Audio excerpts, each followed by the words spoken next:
नमस्कार दोस्तों, मैं आपका दोस्त रोहित बिसाइया और आप देख रहे हैं युगवाणी टाइम्स। आज हम आपको अपने प्रोग्राम में एक ऐसे समाज से रूबरू कराएंगे जिसको न केवल ऐतिहासिक तौर पर बल्कि राजनीतिक और सामाजिक तौर पर भी अनदेखा किया गया।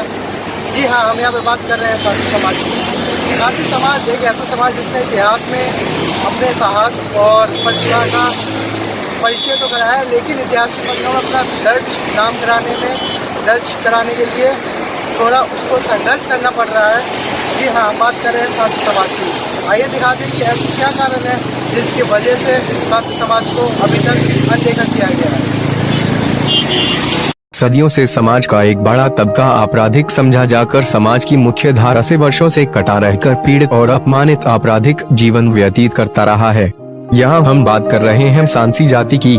आरंभ में सांसी जाति एक खानाबदोश जनजाति मानी गई जो मूलतः भारत के पश्चिमोत्तर क्षेत्र राजपूताना में केंद्रित रही, परंतु 13वीं शताब्दी में भारत में आए मुस्लिम आक्रमणकारियों द्वारा यह खदेड़ दी गई। अब यह जनजाति मुख्यतः राजस्थान में केंद्रित है और भारत के अन्य स्थानों में भी मौजूद है। भारत की आजादी से पहले क्यों इस जाति को एक आपराधिक जनजाति माना जाता था? आजादी से पहले यह जाति अपने जीवन यापन के लिए पशुओं की चोरी तथा अंग्रेजों द्वारा लागू कानूनों का उल्लंघन कर अन्य छोटे छोटे अपराध कर अपने परिवार का जीवन यापन करते थी। जब अंग्रेजों द्वारा आपराधिक जनजाति अधिनियम 1871 घोषित किया गया तो इस सांसी जनजाति के खानाबदोश जीवन को गैर कानूनी घोषित कर दिया गया। इस कानून के अंतर्गत सांसी जाति के अलावा बावरिया, भांतु, कमजर, छारा तथा पारधी आदि को भी आपराधिक जातियां घोषित किया गया।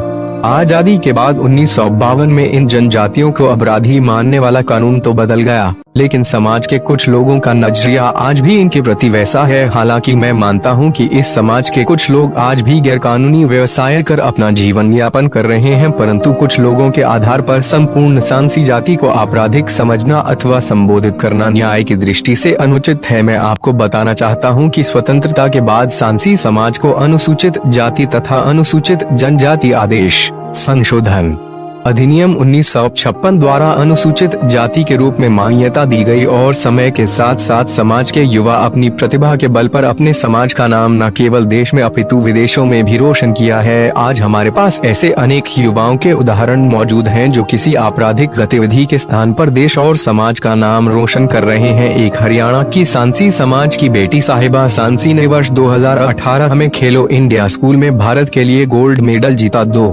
पंजाब के अजीत सांसी ने प्रोफेसर कबड्डी की टीम पिंक पैंथर में वर्ष 2017 में मैन ऑफ द मैच का खिताब जीता। 3 हरियाणा रोहतक की सांसी समाज की बेटी ज्योति मालावत का Indian women under 19 cricket team में सिलेक्शन हुआ और आज अंतर्राष्ट्रीय खिलाड़ी है। 4 पंजाब भटिंडा के सनी हिंदुस्तानी ने इसी वर्ष singing reality show Indian Idol के विनर का खिताब अपने नाम किया। 5 शिक्षा और पत्रकारिता के क्षेत्र में रोहित बिसाइया का नाम भी एक जाना माना नाम है और इन्होंने पिछले वर्ष ही राष्ट्रीय टेस्टिंग एजेंसी की असिस्टेंट प्रोफेसर की राष्ट्रीय परीक्षा उत्तीर्ण की। इस प्रकार ऐसे अनेक नाम मौजूद है जिन्होंने समाज और देश का नाम रोशन किया है। मैं अपनी बात पर विराम लगाते हुए सिर्फ इतना कहना चाहता हूँ कि कोई भी अपराधी जन्म से नहीं, कर्मों से बनता है और वह अपराधी किसी भी धर्म तथा जाति का हो सकता है। जाति के आधार पर कोई अपराधी नहीं होता। दोस्तों, यही कारण था कि सांसी समाज को बाकी अन्य समाज की तरह उसकी उपेक्षा की जाती है। तो दोस्तों, मिलते रहिए युगवाणी टाइम्स, देखते रहिए युगवाणी टाइम्स। धन्यवाद। देखते रहिए युगवाणी टाइम्स, साथ ही हमारे चैनल को सब्सक्राइब करना ना भूलें।